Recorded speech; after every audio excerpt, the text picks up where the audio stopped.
Welcome to Money Convos, where we discuss personal finance and investment tips. We're committed to helping people create wealth and achieve financial freedom. Follow us on Twitter, Instagram, Clubhouse, and Facebook, and subscribe to our YouTube and podcast. All right then, let's head into today's conversation.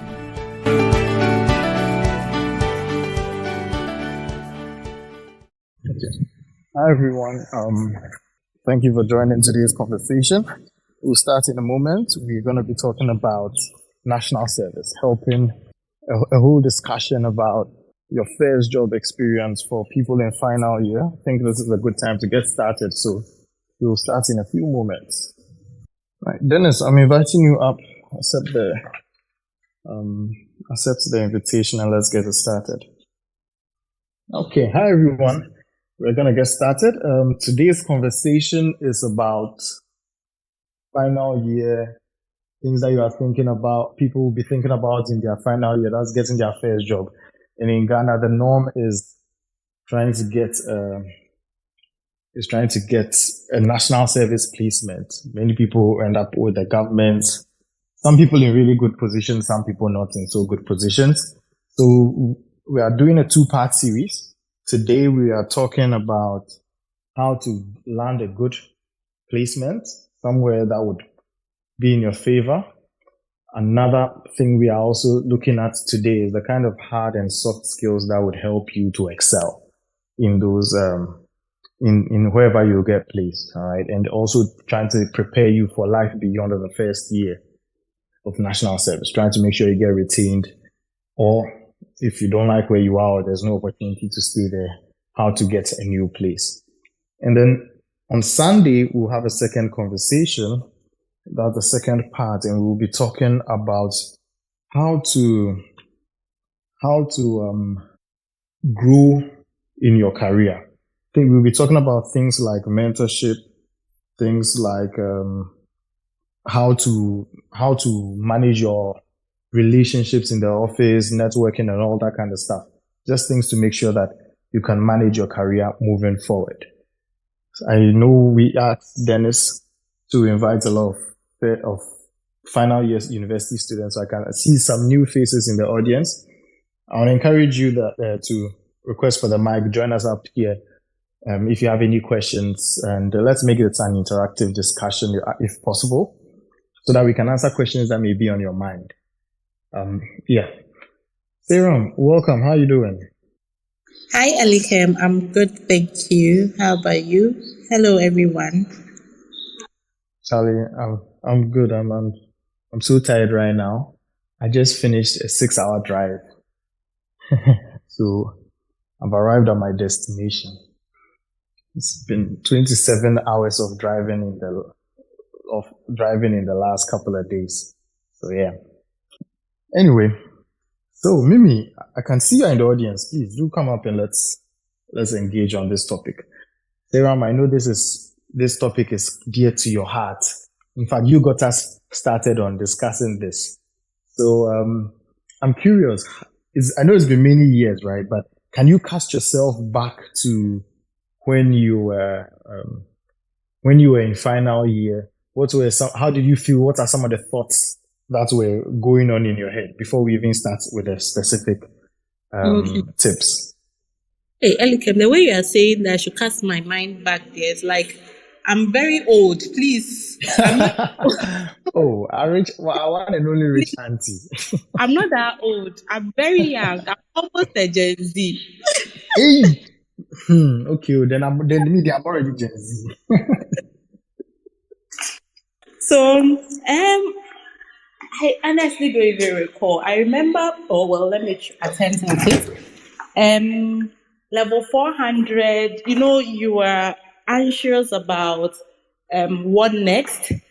People are unemployed. Like, you've seen people sitting at home after national service. There's just so many uncertainties. Personally, I remember I was very anxious about national service because I really didn't want anybody to, I was really not looking forward to being posted to somewhere outside of Accra, at least. So there were so many thoughts. There's always that anxiety. What next? Would you get a job?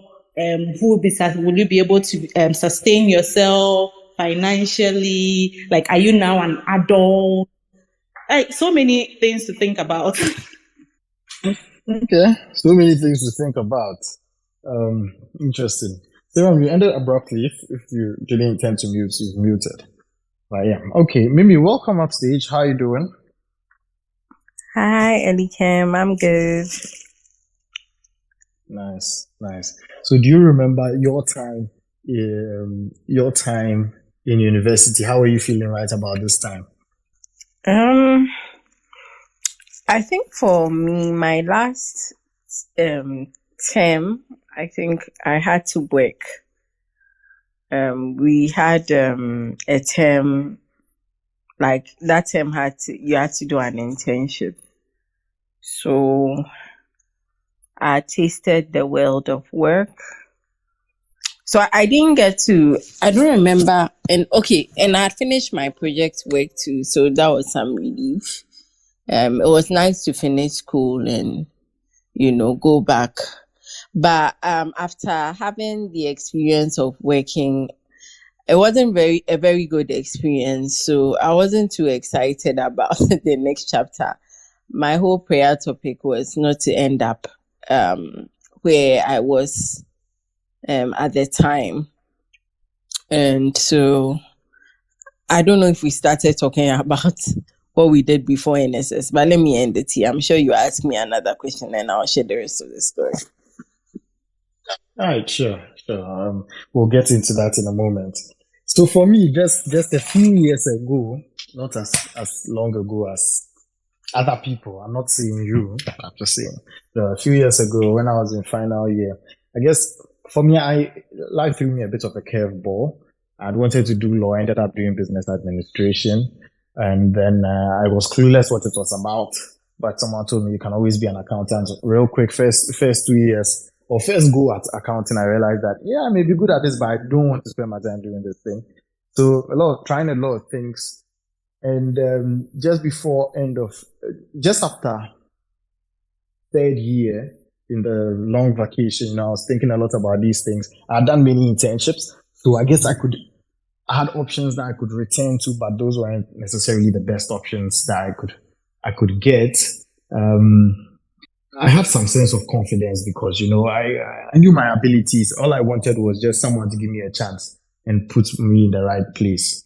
So there were a few opportunities that got the ball rolling for me. And that was, I think, Bank of America had an info session where they brought some people down talking about investment banking, blah, blah, blah. That really got the ball rolling. And then applying to those kind of job opportunities. And so Bank of America, Goldman Sachs, and then SEO, Sponsors for Educational Opportunities Africa, SEO Africa, applying for those really got the ball rolling. So by this time, let's say in second semester, I knew that I had gone through some interviews. I was waiting for some responses, and then even, I had a few, maybe because of some family connections. I knew that it wouldn't be so bad, so I wasn't too anxious about it. My anxiety was making sure that I would get a place in the best possible place. So I wasn't feeling to some type of weird. For me, that even led to a whole different other kind of problem, but we'll get into that in a moment. So let's get started on how to get the right placement. Who would like to get us started? Sarah, are you in a position? What's the first tip or advice that you have in terms of the search? Okay. How about Mimi? Would you like to go? I think Sarah may not be available. Yes. Okay. So for me, let me share my experience. So for me, I leveraged on my network, or let me say my parents leveraged on their network. And I wasn't only checking out one place. there was the bank where I had gone to work as an intern. I put my name in there, wrote the aptitude test. I did Zenith Bank. I did SG. I put my name in for SG. I think I did a number of, I went through a number of processes, maybe 3 or 4 companies. So out of those, I got one of them. So I'll say that leverage on your network or that of your parents. People are looking for, companies are looking for people, and at least it's a good opportunity to put in your CV or something, and then get the opportunity to, if they some companies may take you through a certain process. For others, it's strictly connection or I don't know what. So just try and apply to as many places as possible and see what comes out of it. So for me, that's what I did. Okay, that's great. Firstly, your first point of call is places you've already been at. What you want, and I just want to, echo some of these things. What you want is that you want to have options. I've had people I've known over the years, and their problem, because they were very good students, very good, very hardworking, and even like me, I also had this problem. To anyone in final year, the problem you want to have is, which company should you go work for? Because you have 2 or 3 very strong offers. Which of them should you go to? That's the kind of problem you want to aim for. And how do you get that? It's a numbers game. Don't get disappointed. You first start with the places you've done internships at, and you go talk to the people there, talk to the people you work with. Don't just drop your resume or your cover letter there. Talk to the people. That means, I think you're in your final semester, so there's no more vacation before that you could try something out. But yeah, it's not like you can go work again before national service. So at this point, it's just about reaching out to people. Oh, hey, do you remember me? I used to buy the watch. I used to get to swap for you. So try to get people to remember you, connect with them. If you gotta go there, talk to them, right? Another part too is just start early. If you've not started, start today, or it's pretty late. Tomorrow morning, start.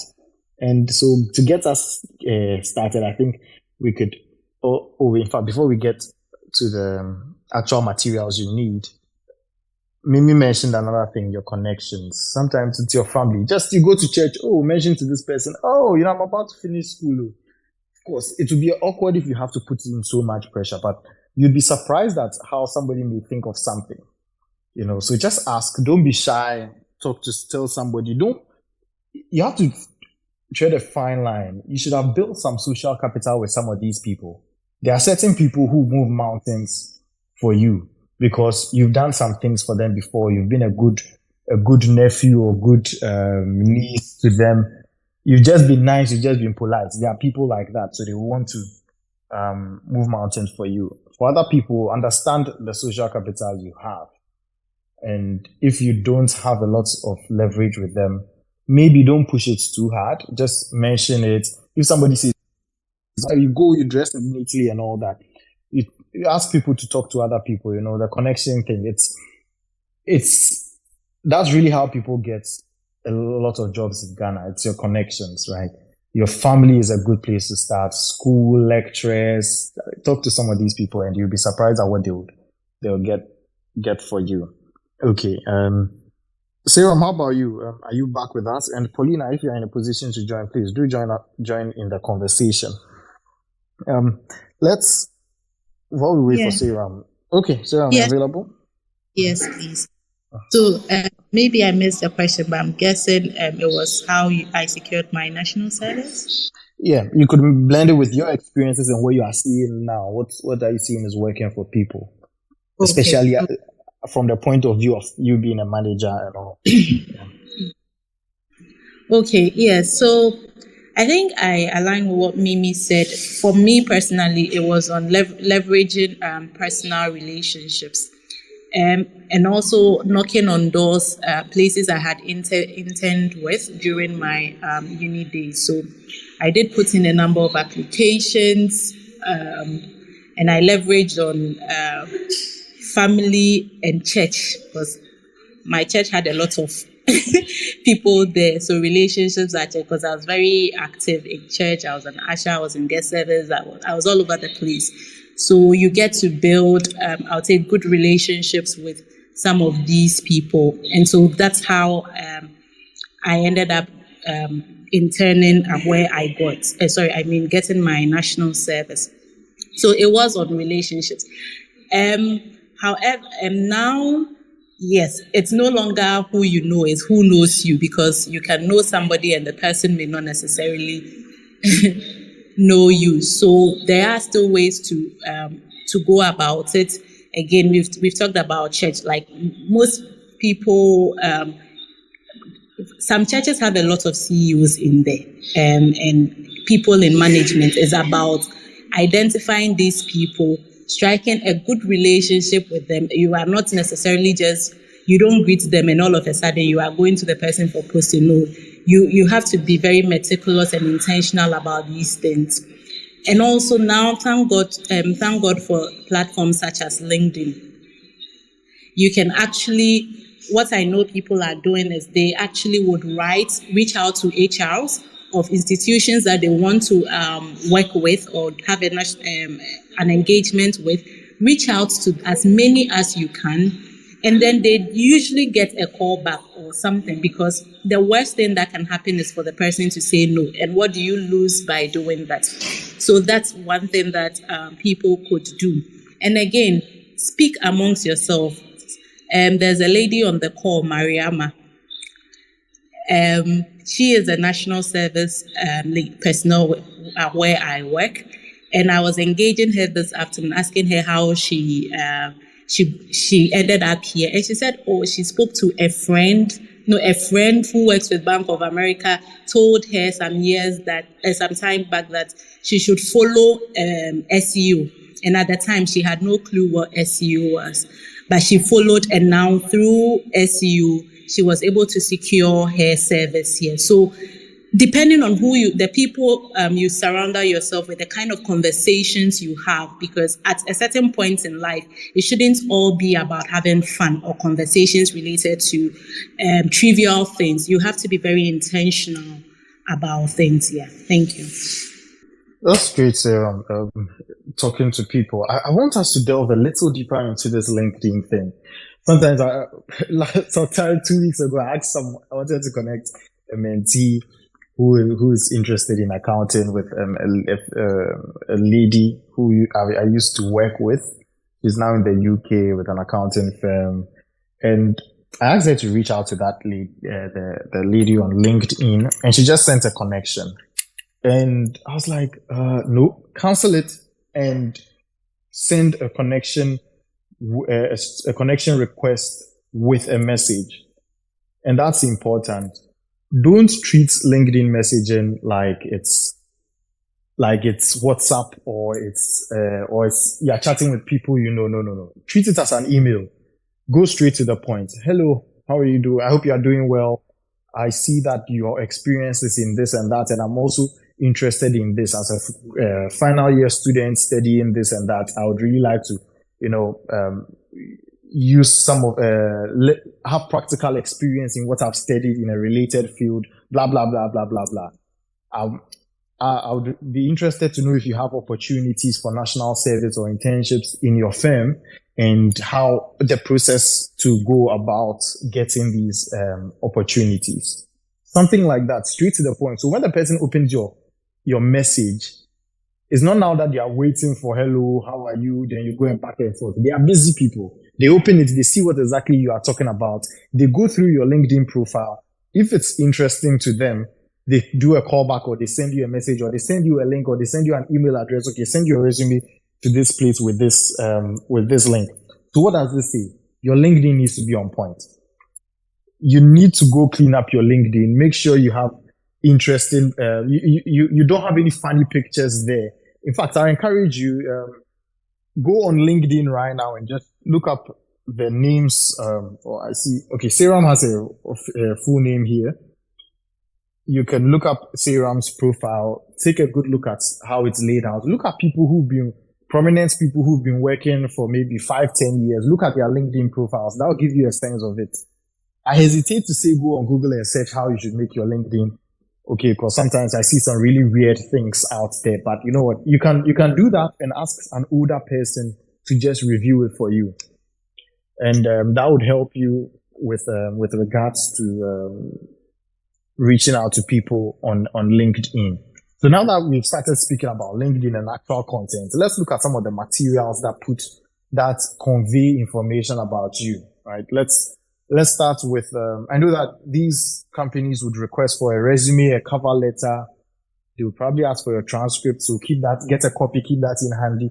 If you're in University of Ghana, so last year, I went for my transcript and they said their system was down. So I had to go back home for a previous transcript that they've given me so that they make copies of it. But anyway, so that they email it to someone for me. Actually, that's the thing. So you want to get copies of your transcripts with you as soon as possible before any systems go out. Let's start with resume. I feel like that's the most important thing.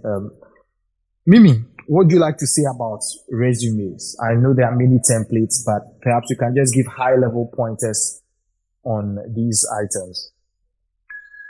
I'll say that at that stage, because a lot of people haven't put themselves out there with, some work experience, it could be difficult to put anything on it. And so try and get yourself some work experience. It doesn't necessarily need to be with a company, like an organized company. It could even be interning with money Convos or investment friends or whatever. Some of these just, what do you call it? What's the word? Volunteer for some of these things so that you can have some work experience. I'm sure some people, like Seram said, she was an usher at church. I actually see ushering in it. So you can, I'm sure maybe you sing or you do something at church or one organization or the other, one group or the other. All those are relevant skills that you can put in your CV. So I think anything that would help show, who you are, your experiences, how you display leadership skills, team, what do you call it? Team, what's the word? Your ability to work in a team and all those things that normally HRs are looking out for. It would help you to stand out. People want to know you are taking leadership. You are not just there sleeping, doing nothing. So bringing out some of these experiences in your CV, I think will go a great deal to, putting you out there. And I remember something Eddie Kem taught me about putting, when you're writing your CV, writing your accomplishments, so being specific. So, for example, if you were helping, like Dennis has been helping Money Convos, maybe you helped us put maybe 50 of our audios on, what do you call it, on YouTube or whatever. You are specific with the things that you did, like the changes that you made. It brings your CV alive. So that's what I would add. Yep. Be very specific, make it quantitative, add stats so that people will know the impact. It will set you apart. The thing about CVs is that not a lot of time is spent reviewing it. And if at this level your CV is more than one page, it's too long. If you'd like a simple yet straightforward resume template, just send us a DM or send an email to moneyconvosgh@gmail.com. I'll send you a sample. CVs need to be kept simple. You may see a lot of things online. It's fancy, something that irks me, but some people are okay with it. It's seeing a profile there. It's not about writing the fanciest words. It's about writing accomplishments and abilities that can be in a way that it shows that you can prove it. For like the example that Mimi was saying, if Dennis writes that he's He's built up our YouTube channel and our podcast consistently by uploading 2 videos a day and made a total of 50 videos. This is something that anyone who goes on YouTube and searches for Money Convos will see this there, and you'll see the consistency. That's the kind of stuff we are talking about. It's not, oh, I'm a hardworking, God-fearing, trustworthy person. How will we prove that? You get what I mean? And so you need to be thinking in the way that the reviewer will be thinking about it. But I wouldn't even want to get into too much detail on that. What you should do really to assist you is, as you are working on your resume, get somebody who's been working for a while, 5 years at least, to review the resume. In fact, anyone, reach out to some of us on Money Convos. Follow us who are on stage. My name is Elikem. I'm using the Money Convos thing, but let's see. Dennis, if you can just reply with my LinkedIn URL or something, people can reach out to me if you want some assistance with that. I could send the template or just DM Money Convos or tweet at us or something. Anyway, just let us know that you'd like some assistance. We'll be glad to help you with that. Sarah, is there anything that you see on CVs that you feel like this shouldn't be here, or something that you want to be seeing more on CVs?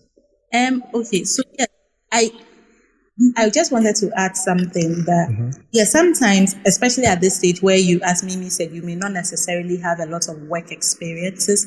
There are certain things that we think they are not material, but depending on how you capture it, you can actually make it relevant and have it on your CV. Again, using the referencing to the national service personnel in my office, who is still on this call, Mariam. Just before this call, we were having a conversation. She was tasked to design a presentation and a training material and facilitate it. And she saw it as very trivial. And I asked her to put it on her CV, and she was a bit hesitant. So I explained that you have actually developed a training manual, and then you are facilitating facilitating training for middle managers. Like, you can actually, and you have done vibes on vibes. Vibes, because at the end of the day, the CV, you are not there to sell yourself. It is the CV that will get your foot, that will will create the attention. So it needs to stand out. So let the CV stand out, but with things that you can still do, you can speak to, but then it's is the language. And thank God for ChatGPT and the rest, because now, even if it's the English that you are struggling with, there are AIs that can actually help you frame these things very nicely, even with your LinkedIn profiles. Thank you. Thank you, Sarah. Yeah, this is a good conversation. It makes me wish. I think I recorded a conversation we had with our mentorship program during the Christmas break. So yeah, if anyone wants to reach out, in fact, Dennis, let's note it down. Let's see if we can share that link somewhere on YouTube or something, so that people can go and see more detailed information about CVs. We have very limited time, and sometimes if you try to talk about something that's more visual, people may not get it. So let's put that video out. People can get that information on CVs. Okay, now to briefly talk about something that I think is pretty simple. What's that thing called? Cover letters. I think cover letters are pretty simple. It's just an invitation. It's an introduction, a written introduction. But there are so many ways you could go wrong with it. If you don't have attention to detail, you are making grammatical errors. I mean, the first one is seen and is thrown away. Thousands of people are graduating from university this year. You don't want some HR to have to be trying to figure out the English that you are putting out there for them. But yeah, let's see. Sarah, have you seen anything peculiar about cover letters outside of the ordinary, or is it as basic as I'm saying?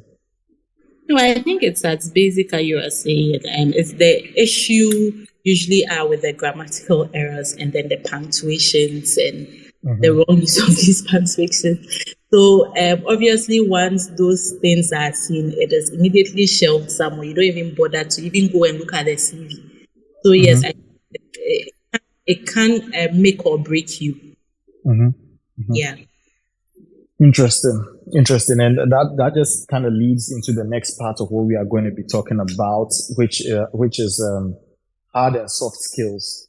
And these would come up on your resume. You would put some stuff on your resume, or even in an interview, and we'll just briefly also touch on interviews. But before we go there, I know there was, if anyone has any questions that you want to ask about this topic, please feel free to send a DM or raise your hand, and we could invite you. I want to address an elephant in the room. Okay, I'm glad that people are listening. People want to be in tune with how we can assist them. But when we're planning this, I was like, yeah, it's an attractive topic, but we'll be frank. The truth of the matter in Ghana is it's hard to find a job. It's really hard to find a job. And usually the people who do find it, it's like there's a lot of connections involved. If you have connections, great. This conversation may not be necessary for you. However, I would like to just refer to an experience a friend of mine had. He had a classmate of his had political connections that got him a nice, cushy national service job. Because of that, he didn't build any skills, any hard or soft skills. It was just in an oil and gas company, getting a lot of money, which, as the thing usually goes, he wasted all of that money. Eventually, the company fell on hard times. They had to lay off a bunch of people. He was laid off, and now he needed to find a new job. Mind you, on top, he hadn't managed his money well. At this point, him trying to find a job, it was a Herculean task for him. It was really difficult for him to find it. And he would show up. He had a 4-5-page CV. He hadn't learned all these basics, and he struggled. As of last year, when I last checked up on him, he had been unemployed for close to 2 years. So you don't want that to be your portion. Get these hard and soft skills right now, so that you wouldn't be unemployed, and two, even if something happens, because as it goes with life, things always happen. Even if you are in such a situation, you can pick yourself up again. All right. And in fact, sometimes a new job will be lying up waiting for you because you've done some good networking. So you would avoid that kind of situation. I say this story for those who may be thinking, well, listen, in Ghana we did. We are in Ghana. We all know how it goes. We all know that you need some uncle somewhere to do something for you, or some auntie, or you have to go and pay some bribe or something. I don't dispute that that's there, but not everyone has those connections. But there are also very hardworking people who are willing to put in the efforts, learn the skills, and they also get very good jobs. Because there's only so far those kind of roles will get you. They may get you some job in no offense to anyone, but in some public service office, and you just be whiling away your time there. You really won't get the work done. Even if it gets you a nice corporate job, maybe in a bank or something, you will still need to pull your weight. And if you don't pull your weight, you get to be retained. So you also need to be thinking about long term. And that's why this part of the conversation that we are talking about is really relevant. Whoever is going to hire you for your national service placements, they will want to check some of these things. They will want to check that you are trustworthy, you do the work well. Because if you come into the job and you don't do the work well, it will be their problem, their headache, and they will have to do all that heavy lifting. So yeah, let's get into some hard skills that people need to know. Mimi, would you like to get us started? And then I'll bring Prince up, and then he can also chip in on the hard and soft skills. But let's start with the hard ones. Mimi? I was talking about, sorry, let me just deviate a bit. I just wanted to talk about connections. Sometimes we think that because in Ghana, most jobs, are from connections, we don't try certain places. My job I have now, I got online, and this was very different from what I had been used to, because every job before was from a connection, and after service, my plan was to be connected. Someone disappointed me, hence my unemployment. And so I'll say that yes, while you work on connections, also just put yourself out there. You never know. So if you, for example, are interested um, in banking, uh, go and give your CV to all the banks. Find out if it's online, you can submit it, or you can go there and submit the CV, rather than assume that it's always connection. The truth is, a lot of the time it's connection, but you may be lucky. So, yes, with the hard skill, I think that you should, your hard skills will be dependent on where you want to work or your career path. And so, if you wanted to work in, maybe as an accountant, what skills do you need to have to be able to do? What are the technical skills that you need to have to be able to do that job? If you wanted to be an investment analyst, what technical skills do you need to have to be able to do that job? I think these are some of the things that, because the hard skills will be dependent on the path that you are taking.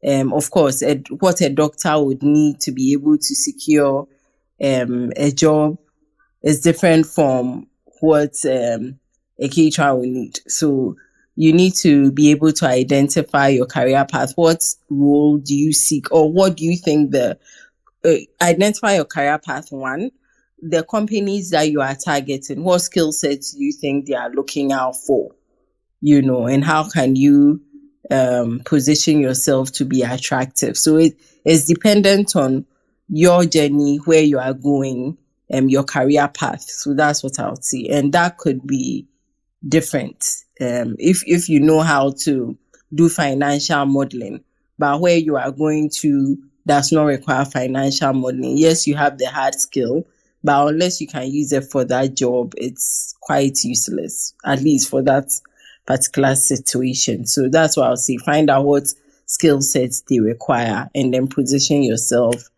appropriately. Are you shooting any shots at somebody? Why do I feel like you are shooting shots? Oh, please, if it's you, I'm sorry. I'm just messing with you. Okay. Hi, Prince. Welcome. It's been a while since we had you speaking up here. So we'd like to hear your thoughts on like hard skills that you feel like people should know before they start their national service. I think good evening, everybody. Nice to be on the platform once again. I think our El Chairman has said everything. So not much to say, but I would say that normally some of the hard skills that are mostly career path driven. So looking at where you want to find yourself, then you get a skill that goes with the career that you want to pursue. But I think generally we have also some skills that individuals who are starting service can also, acquire, which can also be a skill that can bring them some extra income. So if you talk about graphic designing, like as a skill, even if it's not something that you are going to use in where you find yourself, it is something that can also bring you some extra money. So I don't want people to always think that you are doing service and because of that you can't do anything to also supplement yourself. Because now I don't know how much the service money is, but I think it might not be even up to maybe 1,000 or 1,500. Yeah. So if you can get some skills that you can monetize it for you to also supplement what you are doing, I think for me that is where I'll take my conversation to. Thank you. Okay, thank you, Prince. Yeah. I'll also before I invite Seram, let me preempt what Seram would say. I think regardless of what role you want, which company you want to work in, Microsoft Office is basic. It's really basic. You need to be computer literate. Know how to use Microsoft Word, know how to use Excel, PowerPoint. You can't go wrong with these things. In fact, not having them is a deficit on you. Thing is, you being probably the youngest person in the company, they would require you to do a lot of things. Some people may be older, they may not be so computer savvy. This would be an opportunity for you to do things for them and earn their favor. That's how you make yourself indispensable. They go like, oh, we need something done. Oh, don't worry, I can do it. And I'm not just saying know how to use beginner level and you go and copy and right click, be doing right click. No. Learn shortcuts, advanced level.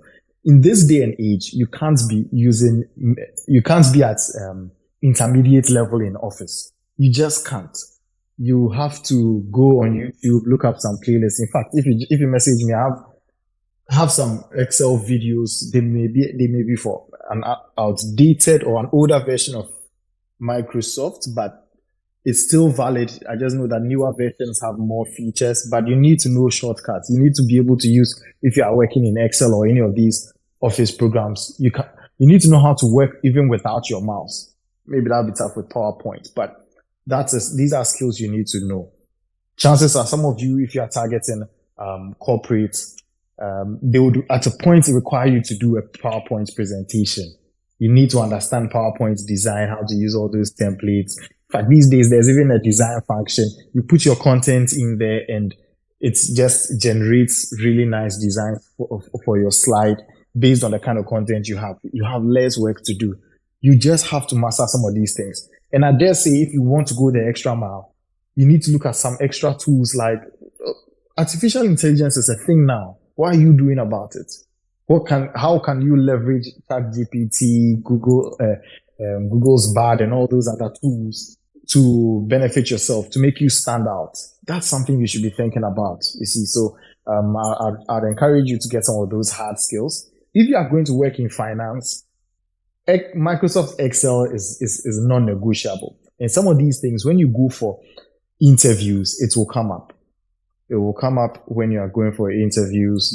Some may even ask you when they invite you to do an aptitude test, they will give you an assignment, a quick assignment, less than 30 minutes that it will take, and they would ask you to do something. If you are not prepared, forget about that role. Just forget about it. But we are having that conversation now so that you will be prepared ahead of other people. It's a competitive space and you want to give yourself an advantage over other people. It's not enough to just be a beginner or intermediary. Be an expert at these things. Yeah. Sarah, can you think of any other hard skills that we may not have mentioned? Okay, and yes, Elikem, maybe another thing that is becoming very key is data analysis and data analytics and interpretations, because we are obviously now in a digital world. Every business is thriving on data, and solutions. Companies are providing solutions based on data. So, and these are skills that you can which would also give you competitive edge. There are now institutions. There's one, Finex. I love Finex. That does these Excel for work, data analytics using Power BI, and they helps you with data interpretation. These are skills that is going to get to a time that they will be required skills and no longer optional skills. So that is something that you can also start looking on and then start leveraging on. Fortunately, there are institutions like MasterCard who have funded ALX programs, which are free, which are targeted to young people.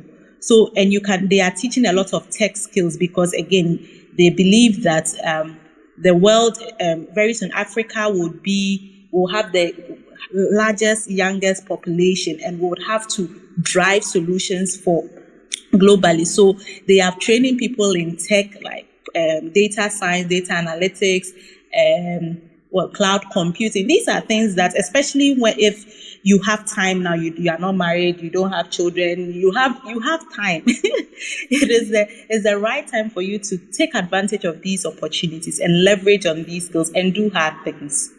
Mimi, please don't comment on my last elect ambassador.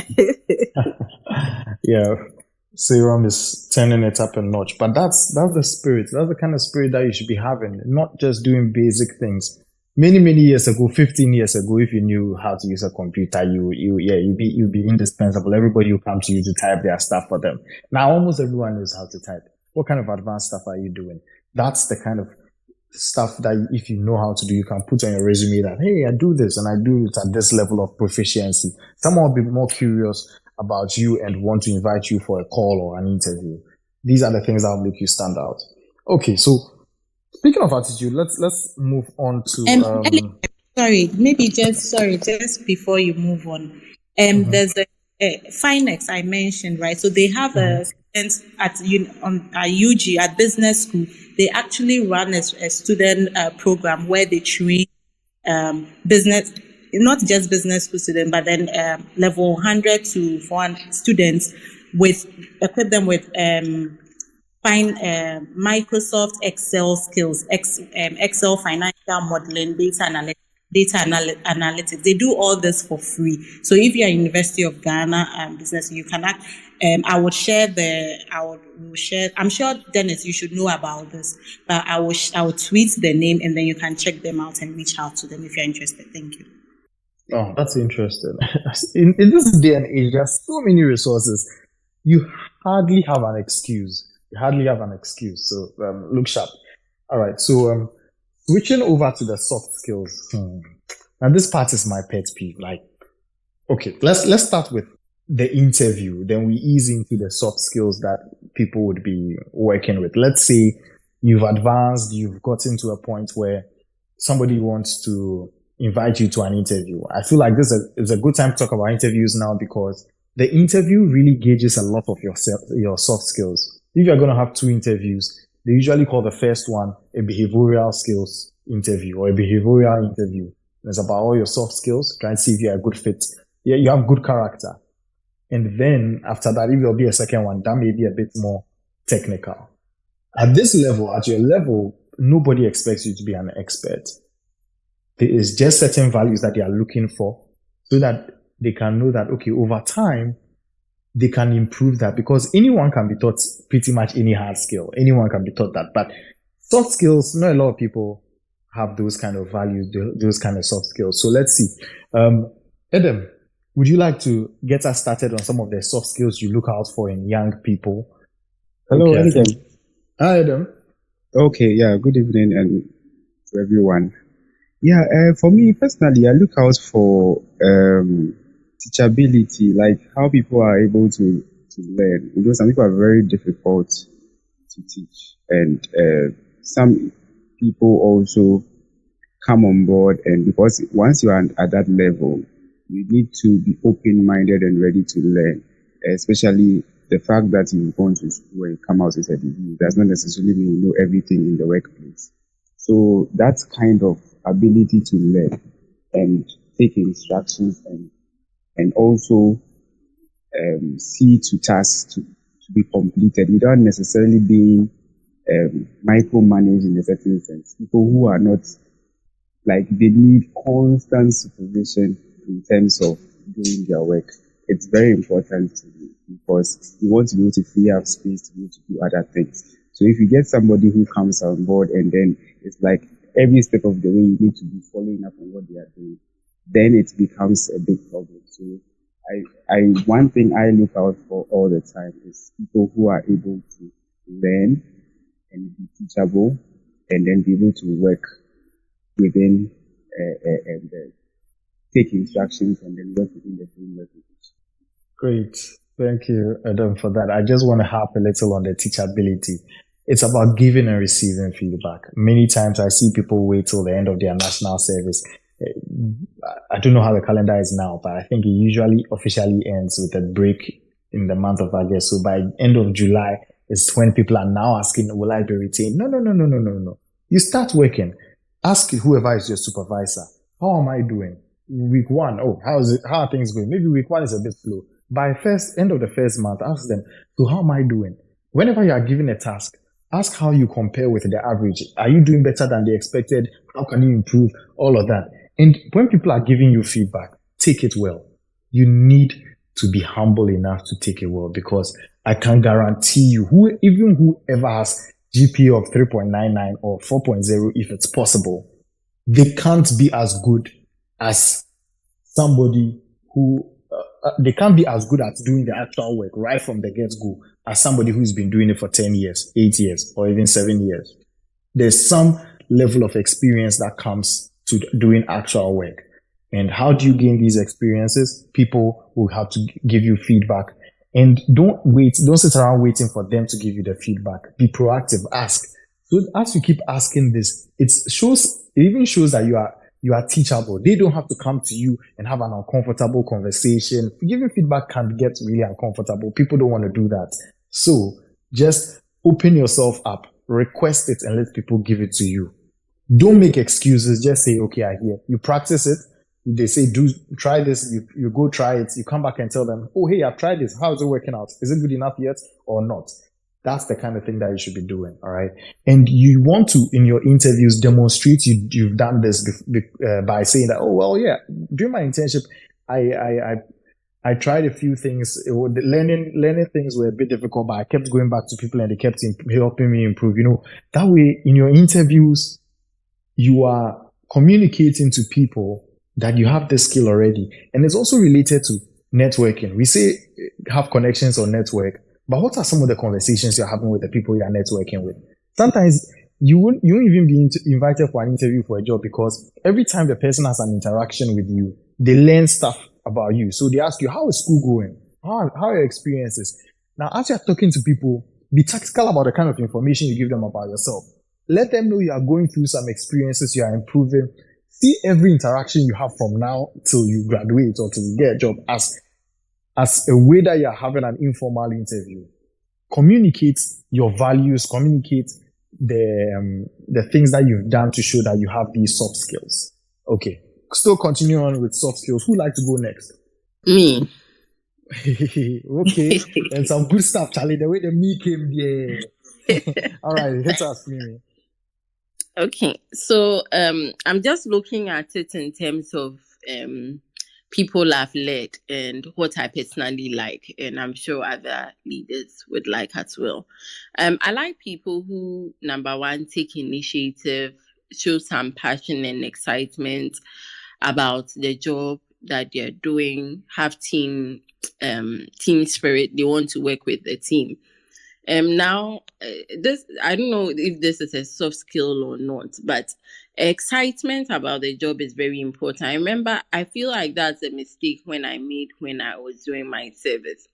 When I was doing my service, I involved myself into too much complaining. So, job we there, I'll come back, then we all complain, we'll leave, whatever. Unfortunately, I was the only one who left. The rest, I think they just knew that they don't really have a lot of options, so they had to stay. And that made me stay I think that was one of my biggest lessons in life. After leaving a job that had offered to actually allow me to work for a while, I ended up staying at home for 1 whole year. I guess that's why I've done 10 years in my company, because it was a big slap in the face. So for me, I think that you need to be excited and passionate about what you're doing. If you're going to a place where you know that you are not excited about, passionate about, maybe you shouldn't, because maybe you will spoil your record. So be excited, be passionate, don't just go there and they say go and buy corn and that is all.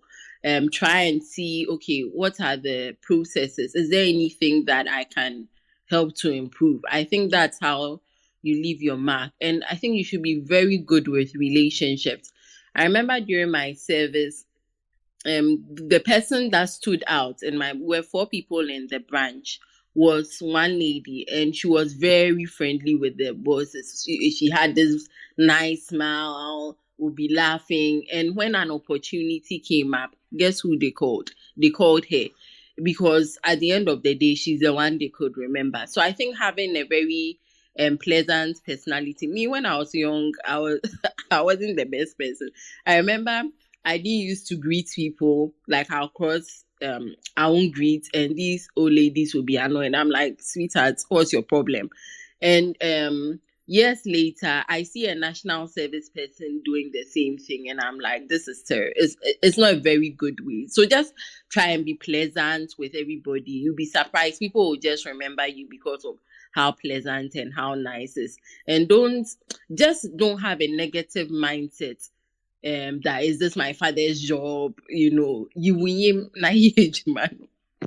One of the advantages of being the host is I can talk more than talk at will and harp on stuff that people have said. This last part that you said, is an attitude thing that needs to be corrected. When I was doing my national service, I recall somebody who was he was hired just 2 months before I started my work in the company, and he wasn't doing national service. He was a contract staff at the time, and we came to work as we usually do on a weekend. And he was saying that the job no be your popping own. The job is not for your father. Go home. Of course, I'm not saying this person is a slacker, but there were other ways that mindset showed in his behavior and many other people's behavior. That complaining, that negative energy, talking badly about your boss. I'm not superstitious, but it is not about karma or no. It's about how that kind of mindset will translate into the way you work. And you can't hide it. It will come out and it will go against you.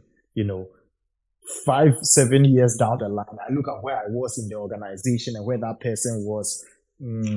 Huge gap in my rank, huge gap in the pay. And it's really about, as maybe was saying, working selflessly. I'm not saying go let anyone just walk over you anyhow, but it's about committing to yourself. Don't do the work as if you are doing it for other people. Look at it as if you are managing your career and you are running a business, and that business is the business of me, such that if anyone should hire you to do a business, you need to make sure that you can do very good work. People rarely ever think about this, but as human beings, as employees, we're actually selling a service to the company. We are selling our labor. So think entrepreneurially and ask, do you want to be the first person who will be called whenever there's a tender offer or they are inviting proposals for someone to come and work? And how do you make sure that you are building that character? Those negative things are definitely a no-no and you should avoid them. Okay. I'll pass the mic on now to, let's see, Adam. Okay, Adam is gone. Adam has already spoken about it. Okay. Prince, how about some soft skills that you've observed that young people need to start with? Okay, elegant. So for me, I will talk about 3 things. First, look at time management. A lot of young people take time management for granted. They start service and it's like the first week they report to their work on time, and it's like the second week it turns out to be something else. So for me, I think that time management is very important. Don't see yourself as somebody there to do a national service. See yourself as somebody who has been employed within the organization. Just that you are serving, but see yourself as a staff of the organization. Make sure that you report to work on time, and make sure that any task that they give you, you at least work with time to make sure that some of these tasks are achieved within the time frame that you've been allotted to. Another thing I will also talk about is about building relationship. In this 21st century, the currency of the day is relationship. You can have all the degrees, you can have all the masters, but you should get to understand that it is somebody who will recommend you, it is somebody who will interview you, it is somebody who will give you your offer letter. All these people are human beings, and it's very important that within the stay in the organization, make sure that you are building the right kind of relationship with people, that should there be any space, should there be any recommendation, these people can come in and vouch for you and give you an opportunity which might lead you to securing your first employment. So for me, relationship has really helped me a lot through service up till now. Any job if I think of changing my job, it's about I'll just talk to somebody and I'll get the opportunity, go, and then I take my offer letter and I'm going. So for me, it's very important that let's build right relationship in the organization where you are going to work. Don't isolate yourself. Don't live in isolation. Be very open. Be an open person. Try to be more collaborative with people, and I mean, study how the organization operates. You will get to know the people, the key people who are in decision making. Start, I mean, building good relationship with them, and I think it will go a long way to help you. And I think another thing I will also talk about is about collaboration and teamwork. I mean, you should understand that you are going to meet different kind of people at the organization, different tribes, different sets of beliefs, different religion.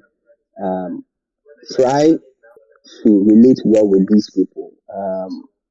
I know that in my at my time when I was doing service, I think I had a lady who had issues because um, in where we used to be, we had events in our setting, and this an example, so nobody should take it different. And um, I think she is a fancy, and she always feel um, there was an incident that happened, and anytime we get to the office, the tonation of the day will change from the English to the Ewe. So she will go like, friend, they are talking about that. So that's now you the language you don't hear the language. How can you know that they are talking about that? For me, let's forget about it. But she had a problem, and because of that, she really had a lot of issues with some of the other people in the organization, and it didn't all that well. So for me, I think that the most important thing that you should understand is that you are there to work. Whether when you enter the room, somebody will speak Awuza. Whether you enter the room, somebody will speak Ga. That is not, I mean, your issue. Your issue is if somebody is telling you to do something, the person should communicate to you in a language that I mean you can understand. So far as you are done with that and the person is talking to another person and we use another language, it shouldn't be your concern, right? You are there to work. So understand the culture in the organization, the people dynamic, and try to, I mean, play your cards very well. And I think if you do that, I mean, you'll be better off in the organization. Thank you, Elite. Thank you, Prince, for that. Thank you. Okay, let's go to Sarah. How about you? You want to say something? Yes, thank you, Elikim. So I want to maybe just share a brief on personal story about my national service. So I got posted to I got to do my national service with Ministry of Finance. However, I was placed in the Secretariat of the Tax Policy Unit. The main duties there were paper filing, photocopies, and all those things. I was basically going to just spend 1 year doing photocopies and maybe going on, but respectfully, I made sure that I wasn't one of those who was sent to go and be buying cuckoo. I declined that respectfully. But that said, what I ended up doing was I established a good relationship with the senior officers there, right, within the tax policy unit and even within the economics unit. And then I identified one person who at the time I was doing my service, he was, although working at Ministry of Finance, he was teaching at Ashesi, he was teaching at UPS, he was teaching at Gempa, he was all over the place. So I struck a conversation with him. And I was like, oh, please, I'm doing my service here, but if you have any work you want me to do for you, please, I want to learn. So just kindly involve me. He started off by giving me assignments, so his exam papers from Ashesi and you give it to me for me to also to test me, and then I would respond to them. He was quite impressed, so he started giving me documents to review, started teaching me, and frankly, he is the one who actually paid for my stock exchange program, and that is actually how I got my foot. I didn't even know about Ghana Stock Exchange. Like, I wasn't very serious.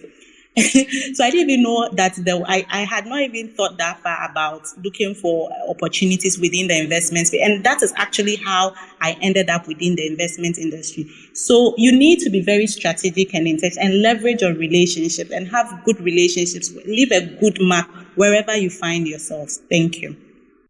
Thank you, Sarah. I mean, I like how you were able, your values and how hardworking you were, how willing you were to go the extra mile did turn into hard skills that you got to learn, because once you availed yourself, someone was willing to sponsor you.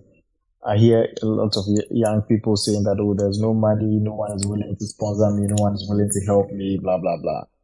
See, when you are very good, when you show the right characters, help will come. Accounts have a saying that we push those who are climbing good trees. So you want to make sure that you are doing your part and allow luck to come to you. Allow people to see you shining and want to help you. People would want to be a part of your story, And as you are following these values, it will attract the right people and repel the wrong people. That's why you want to have these values, not just so that you'll be able to do good work, but so that your priorities will be set right and other people know that, well, if they want to fool around, you're not going to entertain that. You're not going to make yourself available for them to just be joking around with them. So that can help you set your path right. So yeah, thank you for joining. In case anyone joined and were wondering what we're talking about, we're having a conversation directed at our friends in final year of university. You're at this point, you're thinking about getting a job. Usually in Ghana, the first job you get is your national service, and getting that placement can be quite anxiety inducing, because you feel like it's gonna impact the rest of your life. But don't worry, it's not gonna be the end of the road, and we are here to help you well ahead of time. We've shared some resources in terms of by way of replies to the tweet, and ways that you can reach out to us. You can DM this account, DM people up on stage if you need some assistance. And we'll be having a second conversation on Sunday, 8 p.m. GMT. The topic is about mentorship, right? And also like career management. We'll be talking about things that you should be doing while you are on the job. Today was really about preparing you to get the job. And then tomorrow, we want to start preparing your mind about things to do while you are on the job. It's the best time to learn these things is even before you start. Also, some of the information that we shared today, I'm pretty sure some people will be going like, I thought people were coming to give us connections, because really that's how it is in Ghana. If anyone didn't join right from the top, we did issue those disclaimers. Yes, we know that a lot of things in Ghana have to do with your connections and who knows you and who can help you secure something. That's true. That's all good and well. But you also have to do the best within your power, because you may not have those connections. And sometimes there's only so far your connections can take you. So see all that we've said as things that people will be looking out for in national service personnel, in employees. And ask yourself, as you are crafting your resume, your CV, as you are writing your cover letter, what are some of the similar experiences that you can say to back up the fact that you have these soft skills, you have these hard skills? What can you do to demonstrate that you have them? And that will make you look good to these people who would want to employ you. Talking about connections, as you are reaching out to people in church, in whatever groups that you are in, your family members, tell them about yourself. Don't let humility make you just keep quiet. You have to toot your own horn a little, of course, without being arrogant, but make them know that, oh yes, this person hasn't just been going to school to go and watch series and fool around. They've actually been engaged in clubs and all that. Start selling yourself, start telling your story. And you want to, and that's how you would get these opportunities. If no one knows, it doesn't matter. But if you have it, you have to let people know that you have it so that they can assist you. Well, I'll do a quick round about our speakers in terms of final pieces of advice for this first part, and then we would adjourn to continue on Sunday. But if anyone joined too late and they can't hear, or you want to tell other people about the stuff that we learned, we shared here, you could just come back and play the recording here on Twitter, or you could search on YouTube or wherever you listen to your podcast, search for Money Convos. Our channel will pop up and you can play back the conversation in a couple of days. It will be available for you. And do follow us here on Twitter, on Instagram, on Facebook. And also go follow Investment Friend. We at Money Convos, we have discussions about personal finance, but at Investment Friend, we actually take practical steps to help you. That will be tuned to your own individual needs. And I can imagine as people starting to think about earning income, you'll need this kind of information and this kind of guidance to help you. So go follow Investment Friend on Instagram. All right. So let's see. Who would like to go first? Let's see. I haven't heard Mimi's voice in a few seconds. Mimi, would you like to give some advice to our young brothers and sisters? Okay. So forgive me if I'm not updated, but one of the things our universities don't do well with is helping us discover ourselves. And so you find out that a lot of young people leave school are looking for national service and don't know that it has to be a strategic move. You don't just go anywhere, cocoa board, they are taking a lot of people. Let's go. And we won't work too hard there, so let's go. No.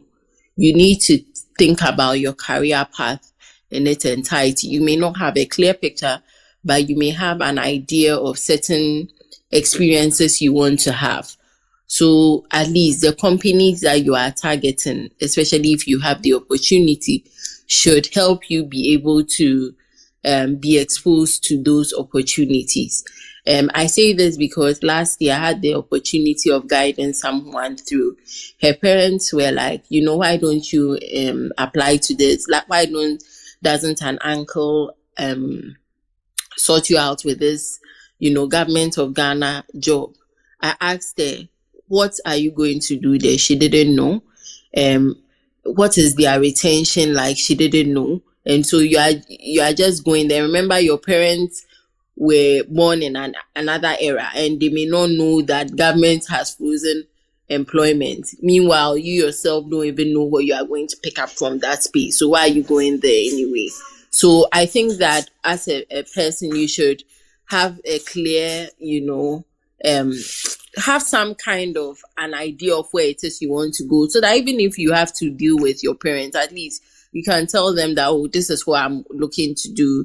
These are the organizations I'm looking at. This is what I'm thinking about, rather than just let them, public sector does not fire, or job security, so go and apply there. Meanwhile, we know government is not employing, and then that whatever your work experience you are looking for does not align with where they are telling you to go to. So sit down. If you need to look see a career coach or someone older in the field. So this person I guided because she's in the finance space sort of, and she says, I want to work in the finance industry. I'm not interested in banking. And I still got her and was able to guide her through. I'm not a career coach. So speak to someone who is older, who is in the space, maybe a couple of people, just to have an idea of what it is you want to do and what opportunities you should be looking at, rather than just go anywhere, because your national service could secure you your full-time job. Thank you, Mimi. People should know what they want, discover themselves. Okay, great. Adam, how about you? Any final words? Okay. Yeah, my final words. I will just say that be intentional about everything. Be available to talk to people who have gone ahead. Like, search for information. Be hungry for success. Talk to those who have gone ahead. Listen.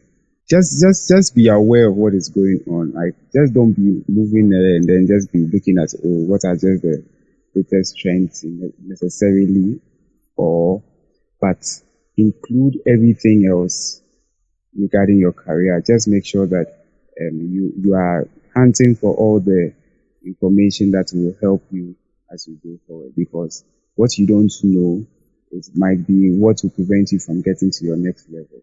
So be hungry for information. Go online, there, search, research about companies, what they do, what are the areas that they are venturing into, all these things, any information you can get about. You can never be wrong. You can never run out of information that you need to find. So just go out there and then look out for the information, and hopefully all those things will come into benefit you and your career as you go forward. So that will be my last. That's great. Thanks for sharing that, Adam. Sarah, how about you? Hi, Elikem. I think Mimi and Adam have summed it up nicely. I'll just add that just be intentional, ask questions, have a positive attitude wherever you find yourself. And one thing, please keep a brag book. I learned that recently, and I think it's helping. Keep a brag book, meaning that a place where you write anytime you do something, innovative, or you come up with a solution, solve a problem at work, or you take an initiative, note it down so that when it comes to appraisals or when you have to engage people for feedback, then you can, or when you want to even demand a retention, then you bring out the brag book and then list out all these things, these amazing things that you did during your service. So I'll just leave you with that. Thank you. Yep, a brag book.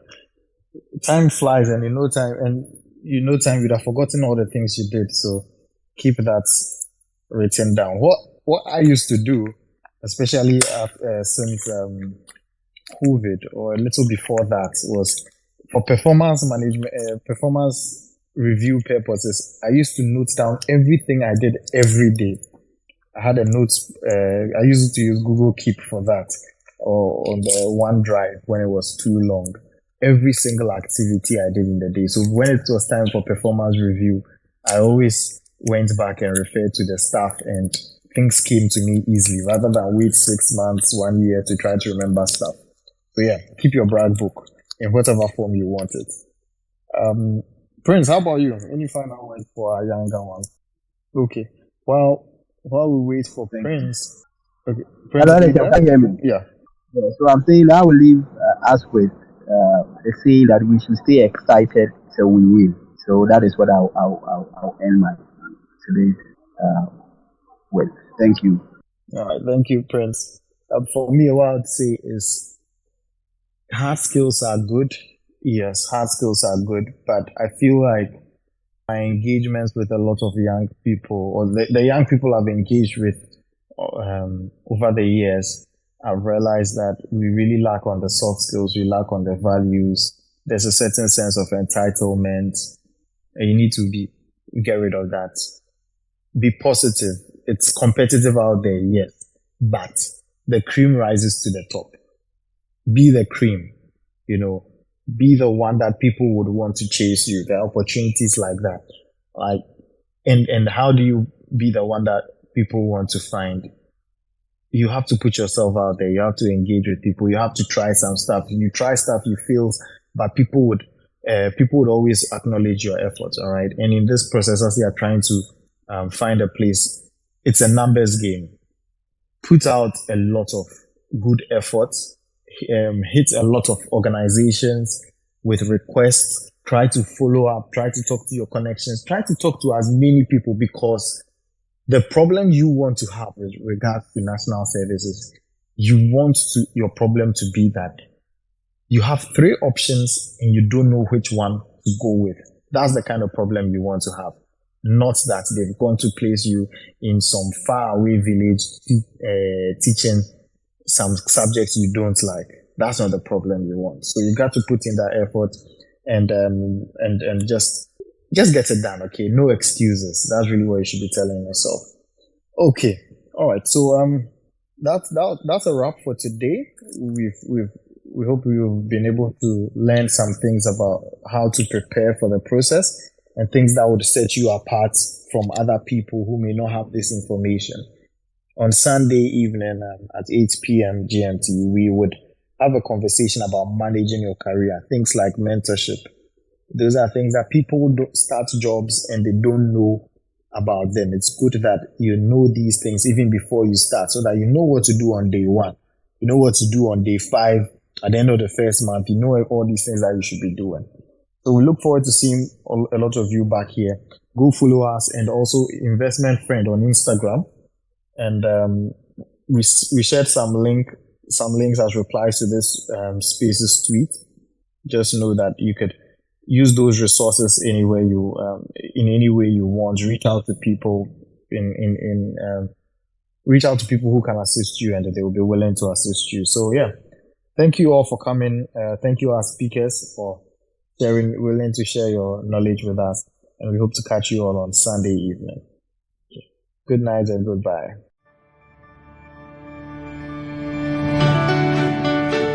Thank you for taking the time to listen to our thoughts. I hope you learned a thing or two and start practicing.